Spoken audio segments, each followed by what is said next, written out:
मोक्षमार्गस्य नेतारं भेत्तारं कर्मभोभृतां ज्ञातारं विश्वतत्त्वानां वंदे तद्गुणलब्धये। अंतिम शासननायक 1008 भगवान महावीर स्वामी की जय। द्वादशांग श्रुत देवी की जय। स्वाध्याय कक्ष संपेपर्यंत आपणा सर्वांना चतुर्विध आहाराचा त्याग असणार आहे। आपण प्रकरण बघतो आहे, जीव प्रकरण बघतो आहे आणि जीवाचे आपण भेद बघितलेले होते, संसारी आणि मुक्त। संसारी जीवाचे भेद करताना त्रस आणि स्थावर हे दोन भेद आपण पाहिले। त्रसजीव द्विनिंद्रियापासून पंचेंद्रियापर्यंतच्या जीवांना त्रसजीव म्हणतात आणि ज्यांना केवळ एक स्पर्शनेंद्रियच असतं त्याला स्थावर जीव म्हणतात। स्थावर जीव 5 प्रकारचे आहेत: पृथ्वी, पाणी, अग्नी, वायू आणि वनस्पती। आता या प्रत्येक संज्ञा बघत असताना 4 तऱ्हेचं विश्लेषणात्मक आपण स्वरूप बघितलेलं आहे। पृथ्वी म्हणत असताना पृथ्वी सामान्य, की ज्याच्यामध्ये सामान्य आम्ही सरफेस वरून पाय चालतो आहे जमिनीवरून, तो निर्जंतुक म्हणजे आम्ही त्याच्यात जीव विराधना नाही। नंतर दुसरं पृथ्वी जीव, की जो आता एक त्यांनी शरीर सोडलेलं आहे आणि आता मात्र पृथ्वी काही जीवामध्ये जो उत्पन्न होणार आहे, म्हणजे पृथ्वी हेच ज्यांचं शरीर आहे ते शरीर तो धारण करणार आहे असा विग्रह गतीमधला जो जीव आहे त्याला पृथ्वी जीव म्हणतात। आता पृथ्वी कायिक, ज्या ठिकाणी प्रत्यक्षामध्ये आता पृथ्वी हेच ज्यांचं शरीर आहे ते त्यांनी ग्रहण केलेलं आहे त्याला पृथ्वी कायिक जीव म्हणतात। म्हणजे हे सचित्त आहे, इथे जीव अस्तित्वात आहे। याची जर आम्ही विराधना केली तर आम्हाला हिंसेचा दोष लागतो। आणि चौथा आहे पृथ्वी काय, की ज्याच्यामधून आता पृथ्वी जीव निघून गेलेला आहे, पृथ्वी कायिक जीव निघून गेलेला आहे असा जो सोडलेलं त्यांनी शरीर त्याला पृथ्वी काय असा शब्द आहे। या 5ही स्थावर मध्ये ही संज्ञा आम्हाला घटित करायची आहे। जलाच्या बाबतीत आपण पाहिलं होतं आणि जलाच्या बाबतीत विशेषतः पाहायचं कारण आम्ही नेहमी पाण्याचा आमचा संबंध आहे, म्हणून पाणी सामान्य संज्ञा। नंतर पाणी जीव किंवा जलजीव, जो विग्रह गतीत येऊन तिथे शरीर धारण करणार आहे असा जीव। नंतर जलकायिक, ज्याचं पाणी हेच ज्याचं शरीर आहे तो जलकायिक। आणि जल काय, ज्याच्यातून पाणी जीव निघून गेलेला आहे तो जल काय। याच्यामध्ये प्रासूक पाणी केल्यानंतरच जल काय बनू शकतं। आम्ही जे गाळलेलं पाणी वापरतो हे देखील जलकायिक जीव संपन्न आहे, परंतु आम्हाला ती हिंसा करण्यात थोडाफार दोष आहे, पण आम्ही अजून आरंभ त्याग केला नाही, त्यामुळे आम्हाला ती हिंसा क्षम्य आहे। पण क्षम्य आहे याचा अर्थ विनाकारण आम्हाला ती हिंसा सांगितली नाही। आमचं जे शास्त्र आहे हे कमंडलूचं शास्त्र आहे। कमंडलूचं शास्त्र आहे याचा अर्थ जसे महाराज कमंडलूभर पाण्यामध्ये दिवस यापन करतात त्याप्रमाणे कमीत कमी पाण्यामध्ये श्रावकाला देखील आपली चर्या करायला सांगितलेली आहे। पण याचा अर्थ त्यांनी अस्वच्छता पाहिजे असं नाही आहे। स्वच्छतेचं पूर्ण लक्षात ठेवून त्याला जेवढं काही कमीत कमी पाण्याची गरज आहे ते पाणी त्यांनी वापरावं, अतिरिक्त पाण्याचा अपव्यय करू नये, हे या जलकायिक जीवाच्या बाबतीत आम्हाला समजायचं आहे। अग्निकायिक जीवाच्या बाबतीतही या 4 संज्ञा, वायुकायिक मध्ये देखील आणि वनस्पती कायिक देखील मध्ये देखील। आता त्या दिवशीचा प्रश्न आपल्याला हा होता आणि ते उत्तर अर्ध राहिलेलं होतं आपलं, की आम्ही या संबंधामध्ये काही जाणू शकतो का। काही वेळा आम्हाला ज्ञात होतं, काही वेळा आम्हाला कळत नाही। इतकी सूक्ष्म परिणती आहे ही जीवांची स्थावर कायिक, की कधी कधी आम्हाला त्याच्यामधला लक्षातही भेद येत नाही।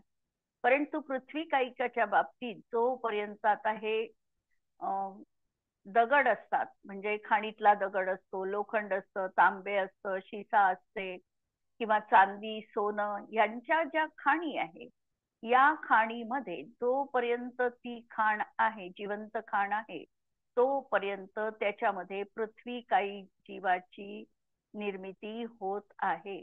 आहार त्यांचा सुरू आहे, श्वासोच्छ्वास त्यांचा सुरू आहे, जीवन मरण त्यांचं सुरू आहे. या 4 प्रकारच्या प्रक्रिया त्याही ठिकाणी आम्हाला दिसतात.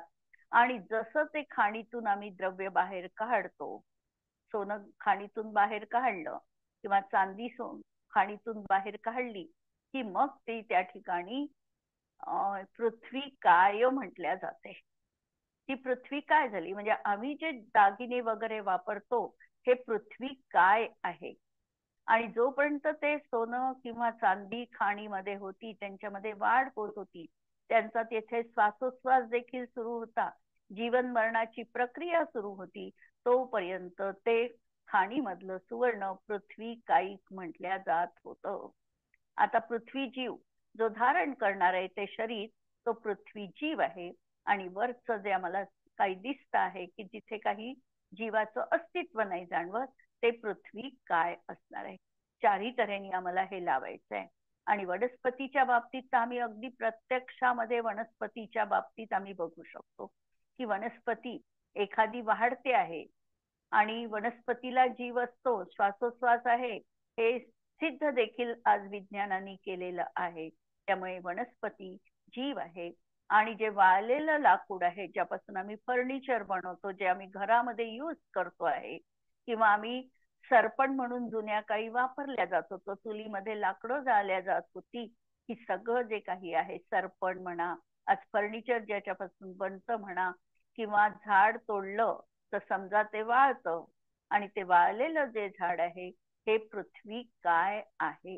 म्हणून आमच्या जर जीवनामध्ये, आम्ही दैनंदिन जीवनामध्ये जर आम्ही बघितलं, तर आमच्या घरामध्ये ज्या काही वस्तू आहेत या सगळ्या त्यक्त शरीर आहे, म्हणजे एकेंद्रिय जीवांनी सोडलेलं ते डेड बॉडीज आहेत, आणि त्याच्या वस्तू आम्ही वापरत असतो. आम्हाला दोष कुठे आहे? आम्हाला दोष आहे जेव्हा आम्ही शंखाच्या वस्तू वापरतो, कारण बाकीचे जीव जे आहे हे द्विनिंद्रियापासूनचे जीव आहे. आणि एकेंद्रिय जीवांमध्ये थोडं वेगळेपणा हे बघायचंय की एकेंद्रिय जीवामध्ये हाड, मांस, रक्त आदी नाही. त्यामुळे हे शाकाहारी लोकांना हे चालण्या योग्य वस्तू आहे, आणि त्या देखील आम्ही परीक्षित करून घेतोय. म्हणजे त्याच्यामध्ये अनेक तऱ्हेचे जीवजंतू असतील सूक्ष्म, ते आम्ही खाण्याला अवॉइड करतो आहे. 22 तऱ्हेचं जे अभक्ष सांगितलेलं आहे, त्याच्यामध्ये काही वनस्पती बहुजीविक असतात, म्हणजे खूप त्यावर जीवजंतू असतात, त्या वस्तू आम्ही निषिद्ध म्हणून सांगितलेल्या आहे. आणि ज्या वस्तू आम्ही खातो आहे त्या देखील छोट्या लहान अवस्थेत असताना खाण्याला योग्य सांगितल्या नाही. त्याची जेव्हा पूर्ण वाढ झालेली आहे तेव्हाच त्या वनस्पती किंवा फळं किंवा फुलं आम्हाला खाण्यायोग्य सांगितलेले आहे. उदाहरणार्थ, जेव्हा एखादी काकडी अगदी छोटी आहे की ती हाताने तोडली असताना तिचे 2 तुकडे अगदी समांतर होतात, त्यावेळेला ती अजूनही पक्व झालेली नाही. दोडकं, काकडी या सगळ्यांबाबत, किंवा कैरी विशेषतः अगदी छोटी कैरी आहे जी बाळ कैरी म्हटल्या जाते, ही आम्हाला खाण्यायोग्य नाही. म्हणून अशा तऱ्हेने आम्ही हे जीव प्रकरण समजायचं आहे की जेणेकरून आम्ही या जीव हिंसेपासून स्वतःला सुरक्षित ठेवू शकू. हिंसा होणार आहे, आरंभी हिंसा आम्हाला टाळता येत नाही, आणि कुणालाही ती टाळता येत नाही, कारण प्रत्येकाला श्वासोच्छ्वास घ्यावा लागतो. याही वेळेला आमच्याकडून हिंसा घडणारच आहे, हे आम्ही टाळू शकत नाही. परंतु ज्या ठिकाणी शक्य आहे त्या ठिकाणी सहज सजगता ठेवून, सावधानता ठेवून आम्ही या गोष्टी दूर करू शकतो. आणि हेच सूत्र जैन सूत्रांमध्ये अहिंसा परमो धर्म या नावाने जपल्या गेलेला आहे. इथपर्यंत प्रकरण मला वाटते क्लिअर झालं असेल. जर याच्यावर काही प्रश्न असेल तर तुम्ही नोट डाऊन करू शकता, मागून विचारू शकता. आता पुढचं पहा. आज आपण दर्शन त्या ठिकाणी थोडं वेगळं ठेवलेलं होतं. आज आपण दर्शन गुणाच्या संबंधामध्ये त्याचे जे 4 भेद आहे याला समजून घेऊया. मला वाटते दर्शन शब्द प्रत्येकाला व्हिज्युअल झाला असेल की जेव्हा आम्ही एका इंद्रियाचं ज्ञान करतो ते संपलेलं आहे आणि दुसऱ्या इंद्रियाच्या ज्ञानाला आमची सुरुवात करायची आहे किंवा सुरुवात होणार आहे, तर मध्ये आम्हाला दर्शन अवश्यपणे होतच होतं. आणि याचं नाव आहे, एक तर ते चक्षु दर्शन असेल किंवा अचक्षु दर्शन असेल. याबद्दलच आपण आता व्याख्या पाहू. व्याख्या थोड्याशा महत्वपूर्ण आहे, तुम्ही लिहू शकता. मी थोड्या त्या शांततेने सांगण्याचा प्रयत्न करते आहे. दर्शन शब्द 4 तऱ्हेचे दर्शन आहे. दर्शन गुण एकच प्रकारचा आणि दर्शन गुणाच्या पर्यायी जर आम्ही बघितल्या तर त्या 4 पर्यायी आम्हाला दिसतात. एक चक्षु दर्शन, अचक्षु दर्शन, अवधी दर्शन आणि केवल दर्शन. आता अचक्षु दर्शन जे आहे, या अचक्षु दर्शनामध्ये आम्ही 2 तऱ्हेने बघणार आहे. एक 4 इंद्रियांनी होणारं अचक्षु दर्शन आणि एक मनानी होणारं पण अचक्षु दर्शन. म्हणजे आता कोणी तुम्हाला जर प्रश्न विचारला की दर्शन किती इंद्रियांनी होतं, तर आमचं उत्तर असणार आहे, दर्शन सगळ्याच इंद्रियांनी होतं. स्पर्शनेंद्रियांनी पण दर्शन होतं, रसनेंद्रियांनी पण दर्शन होतं, घ्राणेंद्रियांनी, कर्णेंद्रियांनी आणि मनानी. म्हणजे चक्षु आणि बाकीचे 4 इंद्रिय आणि मन सगळ्यांनी ज्ञान होण्याच्या आधी आम्हाला दर्शन होणार आहे. आता चक्षु दर्शनाची व्याख्या पहा.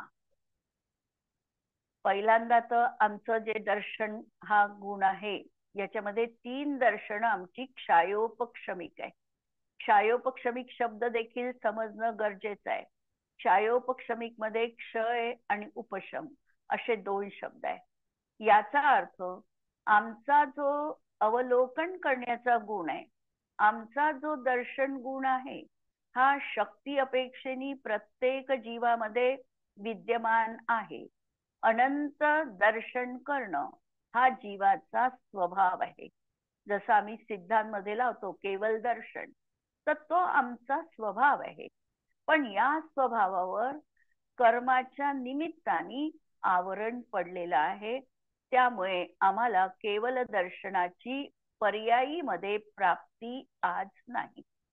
आम्हाला जे काही दर्शन आहे ते आमच्या कर्माच्या क्षयोक्षमाच्या निमित्ताने, परंतु हा स्वतःचा गुण आहे म्हणून स्वतःच्या उपादानगत योग्यतेने. स्वतःचा गुण आहे म्हणजे स्वतःची शक्ती आहे म्हणून याला म्हणायचं उपादानगत योग्यता. उपादान नेहमी एका स्वद्रव्यासाठी लावायचं आणि निमित्त हे नेहमी बाह्य लावायचं. काही गोष्टी समजून घ्या. आता चक्षुदर्शनाची आम्हाला व्याख्या पाहिजे. शब्द नेहमी आगमामधले येणार आहे, त्याला इलाज नाही. जसं आम्ही केमिस्ट्री शिकत असू किंवा फिजिक्स शिकतो, त्यावेळेला आम्हाला त्या केमिस्ट्रीच्या संज्ञा समजून घ्याव्या लागतात. H2O म्हणजे पाणी आहे. सोडियम साठी जे काही त्यांनी सूत्र दिले आहे ते आम्हाला पाठ करावे लागतात आणि ते पाठ आम्ही करतो सुद्धा. तेव्हा आम्ही काहीही कंप्लेंट करत नाही. परंतु जैन आगमामध्ये आम्हाला आमच्या संज्ञा जेव्हा आम्ही वापरतो तेव्हा आम्ही म्हणतो की हे आम्हाला काहीच समजत नाही. समजलं नाही तरीही चालते, पण बंद करायचं नाही, कारण समजून घेता घेताच आमचं आकलन वाढणार आहे. जर आम्ही म्हटलं हे समजत नाही आणि शिकायचंच नाही हे जर आम्ही म्हटलं तर आम्हाला कधीच आमचा धर्म समजणार नाही. जसं आम्हाला पोहायला शिकायचं आहे आणि आम्ही म्हटलं की मला तर सगळं पोहण्याविषयीचं ज्ञान आहे, असं असं टाकं पाहिजे, इतक्या टेम्परेचरचं पाणी पाहिजे, असं हे बटरफ्लाय असते किंवा असा स्ट्रोक असतो, हे सगळ्याचं आम्हाला ज्ञान आहे. पण आम्ही प्रत्यक्षामध्ये पाण्यामध्ये उडी टाकणार नाही तर पोहायला येणार नाही. आणि पहिल्यांदा उडी टाकली तर नाकातोंडात पाणी जाईलही, परंतु हातपाय मारायला तो शिकतो आणि त्याच्यातूनच त्याचं पोहणं त्याला अवगत होतं. तशाप्रमाणे आमच्या आगमामध्ये देखील आम्हाला झेप घ्यायची आहे. तळ्याच्या काठाशी उभं राहून आम्हाला पाहायचं नाही, याच्यामध्ये पूर्णतः आम्हाला डुंबून जायचं आहे. आणि मग आम्ही जे काही शिकू, आमचे हातपाय हलवू, आमचे जे मानसिक विचार सुरू होतील, त्याच्यातूनच आमचा धर्म आम्हाला उकलत जाणार आहे. म्हणून पहिल्यांदा आमची कन्सेप्ट क्लिअर ठेवा. शब्द कठीण वाटले, कानावरून गेले नसले किंवा बोजोड वाटले तरीही त्याला आम्हाला समजायचंच आहे. हा पहिला आमचा निर्धार आम्हाला पक्का करायचा आहे. आता चक्षुदर्शनाची व्याख्या पहा. चक्षुदर्शन म्हणजे डोळ्यांनी होणारा सामान्य प्रतिभास. साधारणतः म्हणजे चक्षु इंद्रियाच्या पूर्वी, चक्षु इंद्रियांनी होणाऱ्या ज्ञानाच्या पूर्वी होणारा सामान्य प्रतिभास. म्हणजे चक्षु इंद्रियांनी होणाऱ्या ज्ञानासाठी आत्मा जो त्या चक्षु इंद्रियांनी जाणण्यासाठी सजग होतो, सावध होतो, त्याला म्हणायचं चक्षु दर्शन. ही क्लिअर झालं असावं. आता अगदी काटेकोरपणे व्याख्या पहा की चक्षु दर्शनावरण कर्माचा क्षयोक्षम असताना, क्षयोक्षमचा अर्थ थोडं ज्ञान दर्शन उजागर आहे आणि थोड्यावर आवरण आहे, काही प्रमाणात व्यक्त आहे, काही प्रमाणात अव्यक्त आहे. पुढे क्षयोक्षमाची व्याख्या घेईल त्यावेळेला हे प्रकरण क्लिअर होईल, पण आत्ता समजण्यासाठी असं समजा.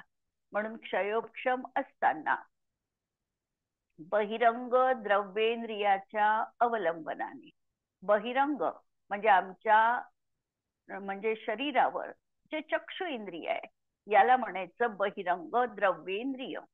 कारण हे द्रव्य इंद्रिय आहे, म्हणजे शरीरावर असलेलं चिन्ह विशेष आहे.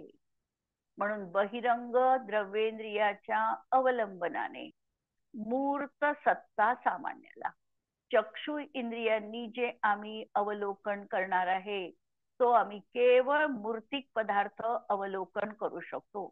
मूर्तिकची व्याख्या, ज्याला स्पर्श रस गंधवर्ण आहे त्याला मूर्तिक म्हणतात.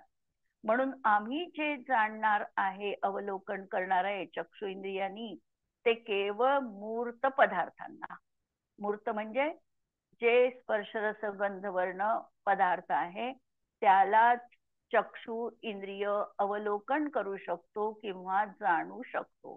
म्हणून मूर्त सत्ता सामान्याला. आणि आम्ही दर्शनाची व्याख्या बघितली होती की याच्यामध्ये सामान्य प्रतिभास आहे, म्हणून सत्ता सामान्याला हा शब्द. आता जो संव्यावहारिक प्रत्यक्ष आहे, ज्याला आम्ही म्हणतो की मी माझ्या डोळ्यांनी प्रत्यक्ष वस्तू बघितली, म्हणून या प्रकारच्या व्यवहाराला संव्यावहारिक प्रत्यक्ष म्हटलेलं आहे. असा संव्यावहारिक प्रत्यक्ष. पण निश्चयानी, निश्चयानी याचा अर्थ खऱ्या अर्थाने, व्यवहाराने याचा अर्थ संयोग कथनानी, आणि निश्चयाचा अर्थ संयोग कथन हटवून केवळ आत्मपरिणामाच्या दृष्टीने. म्हणून त्याला म्हणायचं निश्चयानी. निश्चयाने चक्षु इंद्रियांनी जाणणारं आमचं अवलोकन जे आहे हे परोक्ष आहे. जरी आम्ही म्हटलं की प्रत्यक्ष मी वस्तू पाहिली, तरी आगम म्हणणार आहे तुला इंद्रियांच्या माध्यमातून ते अवलोकन झालं म्हणून ते परोक्ष अवलोकन आहे. म्हणून निश्चयानी परोक्ष. निर्विकल्प, आकार प्रतिभासित झाला नाही, काहीही रंगरूप कळालं नाही, म्हणून निर्विकल्प. एक देशतः चक्षु इंद्रियांनी आम्ही काहीच पदार्थांना जाणलेलं आहे, सगळ्याच्या सगळ्या पदार्थांना आम्ही अवलोकन करू शकलो नाही, म्हणून त्याला मर्यादा आली. म्हणून एक देशतः. नंतर अवलोकन करते ते चक्षु दर्शन आहे. एकेका शब्दाची उकल करून आम्ही फोड पाहून पूर्ण चक्षु दर्शनाविषयीची कन्सेप्ट क्लिअर करून घेतलेली आहे. एकदा सलग व्याख्या पहा. चक्षु दर्शनावरण कर्माचा क्षयोक्षम असताना आणि बहिरंग द्रव्येंद्रियाच्या अवलंबनाने मूर्त सत्ता सामान्याला जो सांव्यावहारिक प्रत्यक्ष पण निश्चयानी परोक्ष निर्विकल्प एक देशतः अवलोकन करते त्याला चक्षुदर्शन म्हटल्या जातं. आता दुसरं आमचं दर्शन आहे अचक्षु दर्शन. आता या ठिकाणी आम्ही चक्षु दर्शनावरण कर्माचा लावला होता. आम्हाला अचक्षु दर्शन होणार आहे 4 इंद्रियांच्या माध्यमातून. आणि दुसरं आम्ही अलग केलं मानस अचक्षु दर्शन. म्हणून 2 भेद पाहून आम्ही ही कल्पना क्लिअर करणार आहे. पहिल्यांदा अचक्षु दर्शन 4 इंद्रियांच्या संबंधित. कशी लावायची ही व्याख्या? तशीच आहे सेम. त्याच्यामध्ये शब्द फक्त आपल्याला काही फेरफार करायचे आहे. आणि आम्ही जर शिकण्याविषयी जागरूक असू तर आम्हाला हे शब्द कोणते फेरफार करायचे हे देखील एका सॅम्पल व्याख्येवरून समजू शकते. दुकानामध्ये आम्ही जातो, दुकानदार सगळ्याच्या सगळ्या वस्तू दाखवत नाही, एक सॅम्पल दाखवतो आणि त्यावरून आम्ही सगळी कल्पना आमच्या मनात जशी असते तशी आता कल्पना आम्हाला इथे करायची आहे. तरी ही व्याख्या पहा.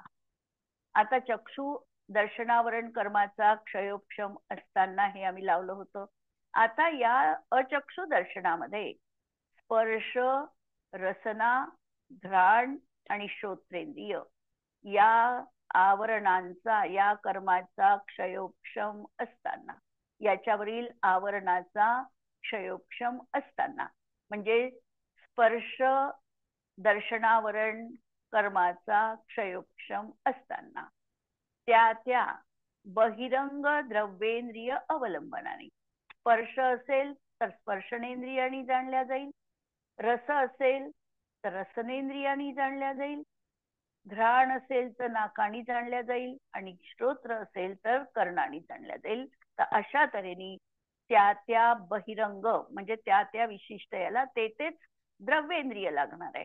म्हणून बहिरंग द्रव्येंद्रिय अवलंबनाने आणि इंद्रियांनी पण आम्ही केवळ मूर्तिक पदार्थांनाच जाणू शकतो. अमूर्तिक पदार्थांना आम्ही इंद्रियांनी जाणू शकत नाही, कारण इंद्रियांचे विषय देखील नियत आहे, निश्चित आहे. एकमेकात ढवळाढवळ करत नाही. स्पर्शनेंद्रियाच कार्य करते, ते शब्द ऐकायचं कार्य करू शकत नाही. ही त्याची मर्यादा आहे. म्हणून ते जाणतील इंद्रिय तर कशाला जाणणार आहे? मूर्तिक पदार्थाला. म्हणून मूर्ता सत्ता सामान्यला निर्विकल्प शब्दवरचेच आहे, निर्विकल्प. आता तिथे संव्यावहारिक प्रत्यक्ष होतं, कारण आम्ही डोळ्यांनी प्रत्यक्ष बघितली म्हणू शकत होतो. इथे जर आम्ही संव्यावहारिक प्रत्यक्ष म्हटलं तर मी प्रत्यक्षात ऐकलं, प्रत्यक्षात मी अनुभवलं हे लावू शकतो, पण असं लावलं नाही. तरी देखील परोक्ष रूप आणि एकदेशतः अवलोकन करते ते अचक्षु दर्शन आहे.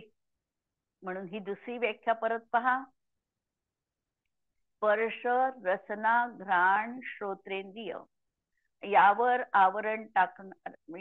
आवरण असणाऱ्या कर्माचा क्षयोपशम असताना त्या बहिरंग द्रव्येंद्रिय अवलंबनाने मूर्त सत्ता सामान्य निर्विकल्प परोक्ष रूप एक देशतः जे अवलोकन करते ते अचक्षु दर्शन आहे. याच्यामध्ये सरळ हे लक्षात घ्यायचं की आम्हाला स्पर्शनेंद्रियांनी होणाऱ्या ज्ञानापूर्वीचा सामान्य प्रतिभास म्हणजे अचक्षु दर्शन, रसना इंद्रियांनी होणाऱ्या ज्ञानाच्या आधीचा सामान्य प्रतिभास म्हणजे रसनेंद्रियांनी होणारं दर्शन. अशा तऱ्हेने हे पहा. आणि अगदी आपल्याला काटेकोर व्याख्या पाहायची आहे म्हणून आम्ही ही व्याख्या सांगितली आणि तुम्ही ती ग्रहण करू शकायला समर्थ आहात म्हणून ही व्याख्या सांगितली. कारण तुम्ही अगदी छोटे नाही आहे, त्यामुळे ही व्याख्या तुम्ही आत्मसात करू शकता. नंतर मानस अचक्षु दर्शन. मानस अचक्षु दर्शनामध्ये आता कोणत्या कर्माचा आम्हाला क्षयोपशम लागेल तर मनो इंद्रियावरण म्हणजे नो इंद्रियावरण, मनाला नो इंद्रिय म्हणतात.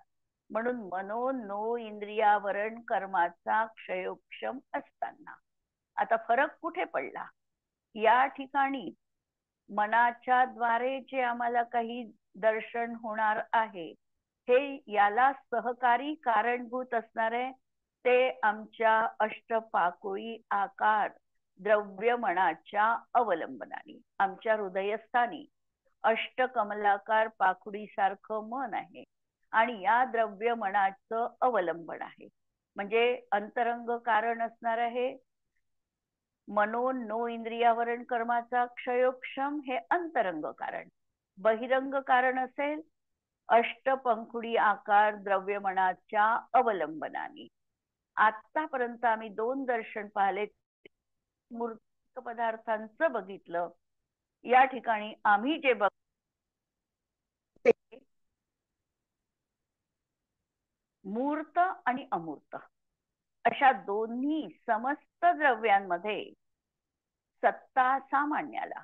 कारण आमचं जे मनो इंद्रियांनी जाणणारं ज्ञान आहे, मनाने होणारं जे ज्ञान आहे, ते मूर्तिक पदार्थांनाही जाणतं आणि अमूर्तिक पदार्थांनाही जाणतं. म्हणजे जीवद्रव्याला पण जाणू शकतं, धर्मद्रव्याला पण जाणू शकतं मन, म्हणून मूर्तिक आणि अमूर्तिक.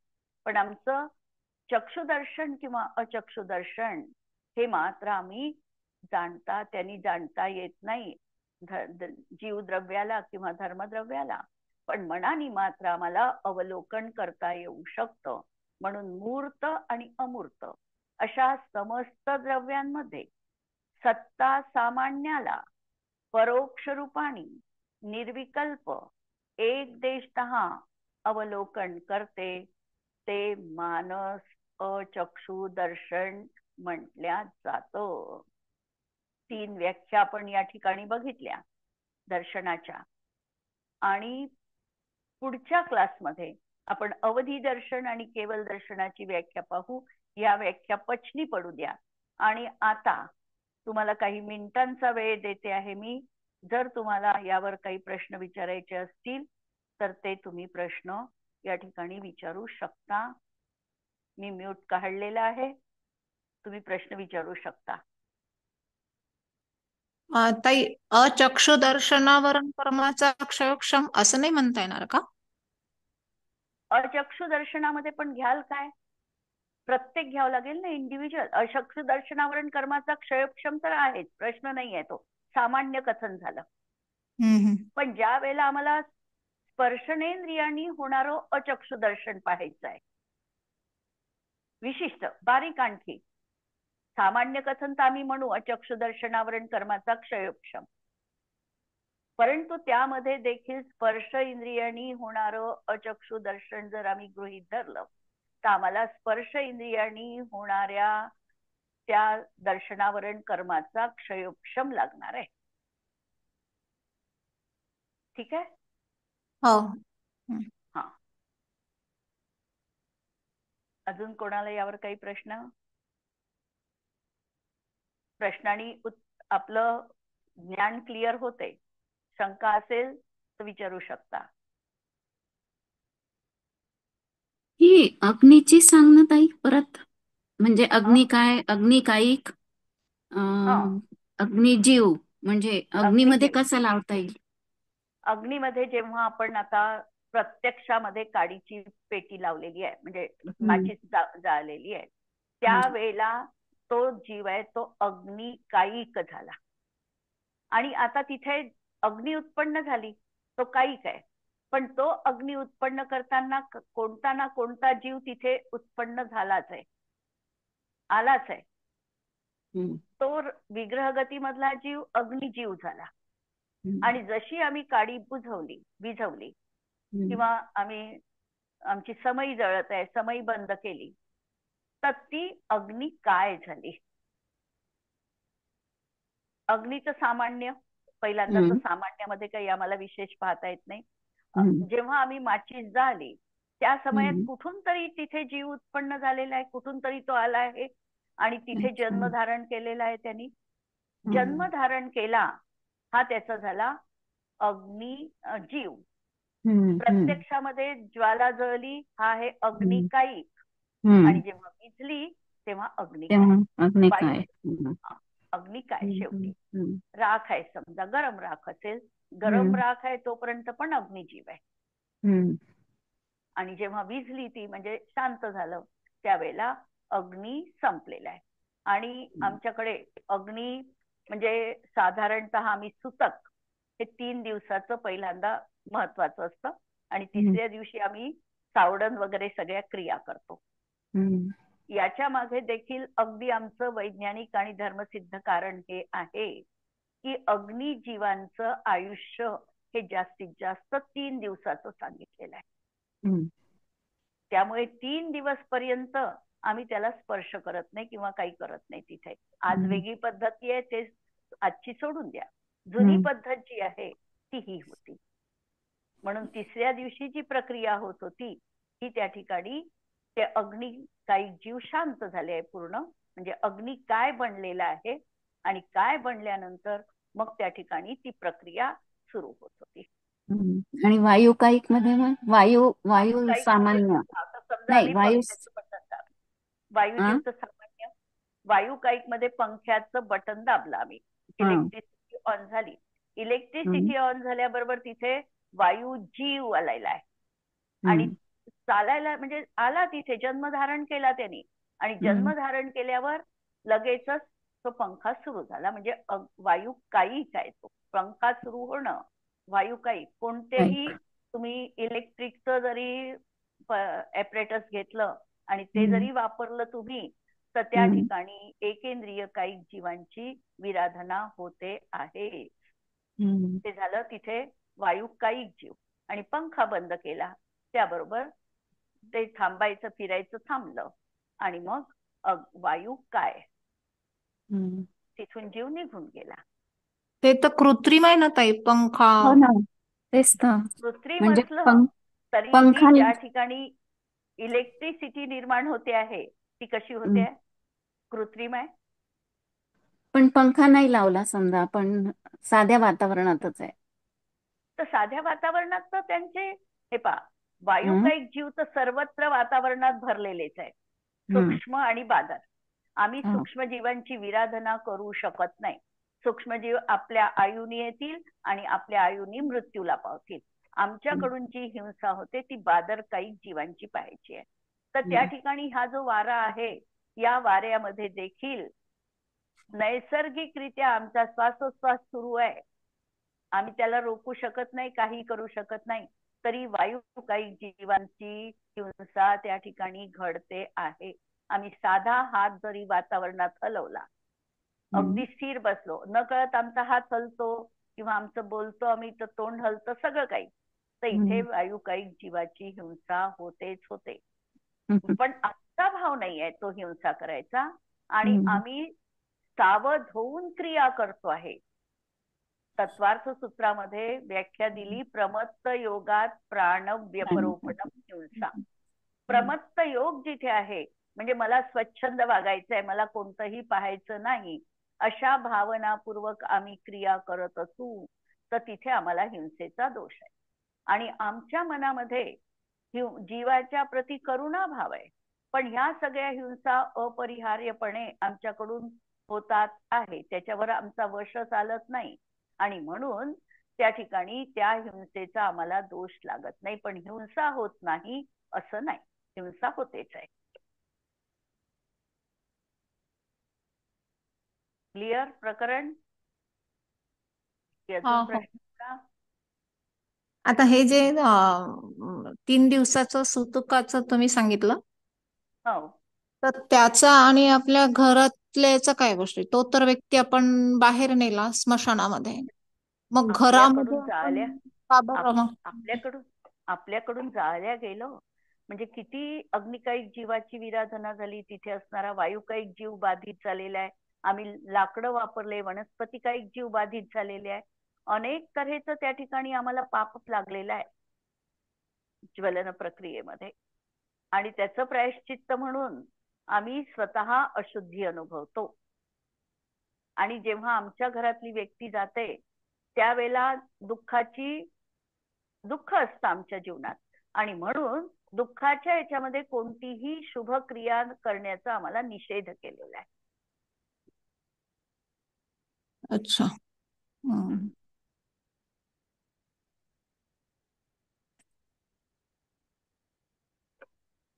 ठीक आहे. हा.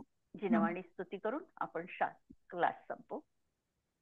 जिनवाणी के ज्ञान ते सुझे लोकालो, सो जिनवाणी मस्तक नमो सदा देत हो गो. नमो अरिहंताणं नमो सिद्धाणं नमो आयर्याणं नमो वच्छायाणं नमो लोये सवसाहुणं. सर्वांनी